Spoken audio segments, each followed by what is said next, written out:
Well, everybody, it is time to go on another adventure. Today, we're going to the pawn shop, we're going to the antique shop, and I got to make a quick stop at my cardiologist's office. We're going to put a Holter monitor on for a week and see what the fuck was going on last Saturday with my heart. So, like I said, I have some pretty cool things I'm bringing down to the antique shop today, including, but not limited to, some of my older baseball cards. I'm still keeping the comic books. But I'm getting rid of the old chess set we have. I'm getting rid of Star Wars Risk because I never learned how to play Risk, so I don't need it, you know? But check this out, okay? So this is encased in, like, you know, double thick acrylic, and it is in really, really good condition. It is missing a piece of it, but, like, I looked it up. This is like a $78 card, so considering the condition it's in, it's probably worth about, like, $30. But even then, a collector that wants this is going to be like, hell yeah! And then I found Don Mattingly before he had the mustache, and Dwight Gooden from the top sets, and then unfortunately the other half of this one fucking fell off. This is a Thurman Munson Yankees card that has a swatch of his jersey in it, and it's been preserved, but the back fell off of this damn thing. So now I'm keeping this down so that we can keep it until we get to the pawn shop and they can move it to a safer place. But for now, it's time to hit the road. Let's get down to the doctor and get the cardiologist machine put on so that he can go on lunch. So because I lack sound common sense, I walked into the doctor's office and they said, "Can I help you?" I said, "Yeah, I'm here for my cyborg parts." It looked like I had 5 heads, of course. So I was like, "I'm here for a Holter monitor for Dr. Slavin." And she's like, "Oh, okay." All the other receptionists are dying at this point because they heard the whole thing, but they didn't have to interact and stay professional. So then I continued to make it even more difficult because I'm just being me. And now, here I am. I got the new one. This is called a Zio. It's a long-term continuous heart monitor. I'm going to wear this for the next 7 days. It's like a little cyborg nipple. This little thing is a paper thin. It's right here. They used what's called an exfoliator pad on my skin just now. Which essentially is a little round sanding disc that they use to peel the flesh off of your skin. Then they clean the area with rubbing alcohol, which hurt like hell. Then they put this on, which is now uncomfortable. But also, I've worn 2 Holter monitors in the past. This is a lot more comfortable. And in 7 days, I will peel this off, put it back in the box, and mail it back to the doctor. There's a little button for me to press. That's why I call it my Robo Nipple. And that tracks a time. And then anytime I press the button, I just write what I'm feeling in this little journal, and that all goes back. And they said if I don't feel anything, that's fine, just wear the heart monitor. But that's all of that part of the adventure. Now it's time to do the more anticipatory part of this video. It's time to go antiquing.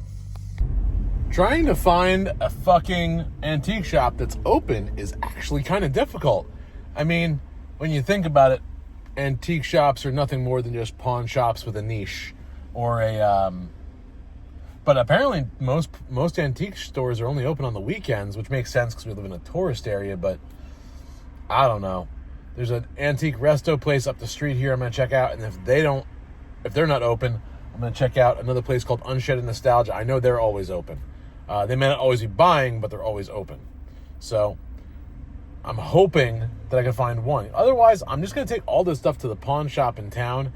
I'll bring it all in and see what they take. I know they're going to take the electronic stuff, but the glass that I have, probably not. The baseball cards they might actually go for.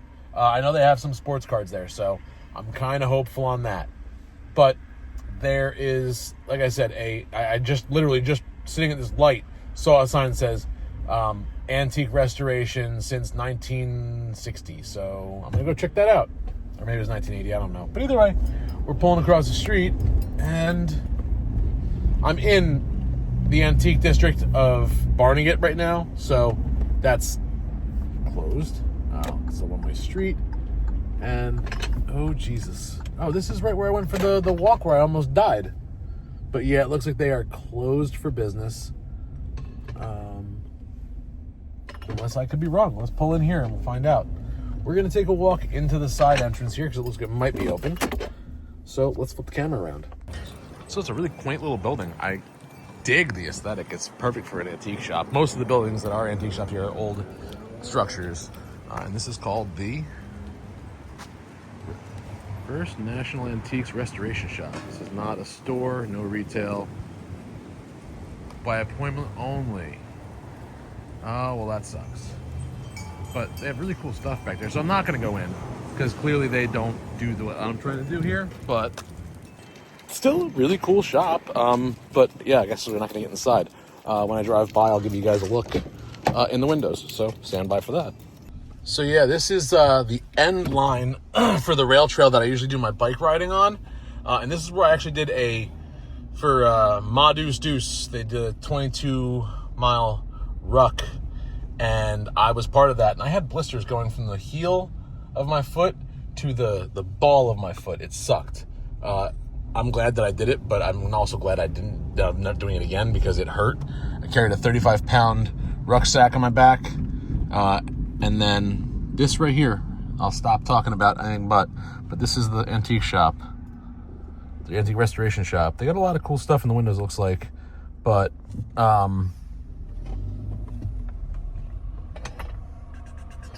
you know, if they can't get in and they don't do what I'm looking to do, which is buy the stuff I want and then they restore it and resell it, then I guess I have to go to Unshredded. These guys probably take the stuff that Unshredded buys and then they make it all pretty again so he can resell it. So we'll go to the retailer. Like I said, this is the Antique District. This is another one of the stores that's closed currently. A lot of interesting stuff. I've actually purchased a lot of things in this shop. This used to be where I used to get my Magic the Gathering cards, actually. And then down there is a place called Babes in Barnegat. That is the antique shop that I went and I sold a bunch of my silver coins to back in the day. We inherited a house, found a whole bunch of those Moon Landing and Fisherman Club silver 1-ounce coins. So I brought them down here and they had a use for them. They actually had a case with a collection and we had missing pieces, so they actually paid top dollar for them. It was pretty awesome. All right, so hoping that Unshredded Nostalgia is open because I think the website said they opened at 11. It's 12:30 now, so it gives them plenty of time to not be closed. But here we come. Well, guess what? I couldn't find a single friggin' shop that was open. So we are heading to the Lacey Pawn Shop. I don't know if they're going to want the plates. They probably won't want the copper pan, which is fine because I think I kept that for scrap anyway. It's a copper pan, but you can't cook in it. I might use it for like a spray paint project. But they will probably want the baseball cards. The baseball cards are a plus. And the electronics, you know, like I said, I was expecting to bring those there. So maybe I walk out with $65-$70 today. My buddy Don asked his guy up north, and they said probably about 100 as long as everything works perfectly. I doubt my stuff works perfectly because it's my stuff. It's never that easy. So we're gonna head in and see what they say. And I'm bringing in an Xbox 360, a PS3, a Nintendo DS, a bunch of games for all of those systems, and a couple. I think I have a GameCube game in there too that I kept for some fucking reason. Even though I have a GameCube in fucking like 20 years. And again, baseball cards. Thurman Munson's, Don Mattingly without a mustache on a Quaker Oats thing. I think I put that in the video earlier. So let's see what they're going to take and what I'm going to take for it, which is anything, by the way. Don't tell them, though. I want them to pay top dollar. All right, fingers crossed. We're heading in. This is the front of the store. Let's see if they're open. Looks like they are because they have stuff outside. Closed Monday and Tuesday. And today is Tuesday. Your website didn't say that. Boo. Well, I guess I'm going to the pawn shop in town, but I mean, that sucks. Look at that. Three Amigos Mexican Grill. This is just like signage from other stores that don't exist anymore.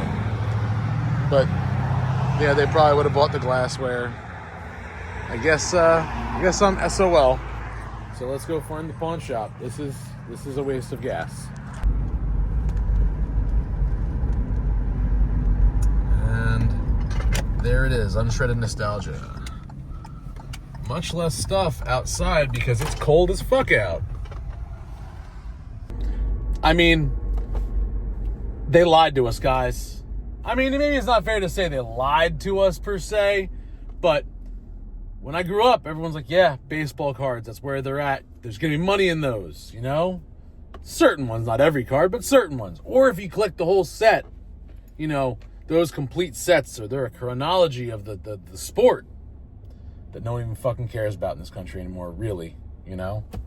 People are more interested in the style of the hat than the actual game that it was represented for. I just left the pawn shop for my PS3, my Xbox, my Nintendo DS, and 5 games, and about like 17 freaking wireless and wired Xbox controllers for the 2 various systems. I received $60. I received my Star Wars Risk back. I received my wooden glass top chessboard with glass chess pieces back. They don't want those. And they didn't even want to look at the antique stuff, so I'm going to have to find another method, and I don't know. We'll see. Maybe I'll find something. I already listed the baseball cards online, but I called several local collectors, and they told me that the most respectful thing I could do for my baseball card collection is to put it in a dumpster and set it on fire. Because 1990s baseball cards don't have a value. They're probably never going to have a value. The value is all in either extremely old, graded, mint or near mint cards, or historically specific rookie cards, or current 2018 rookie cards. So, yeah. I don't know. It's a hell of a way to friggin' end the day. I got $60 for my video games that cost me like $600. Jesus Christ. I mean, intrinsic value, right? So it is what it is, but it's time to load stuff in, tell the wife what we didn't get, what we did get, and all that fun shit. Until next time, guys, I'm John from Jada's Arts, and I'm out of here. Be well.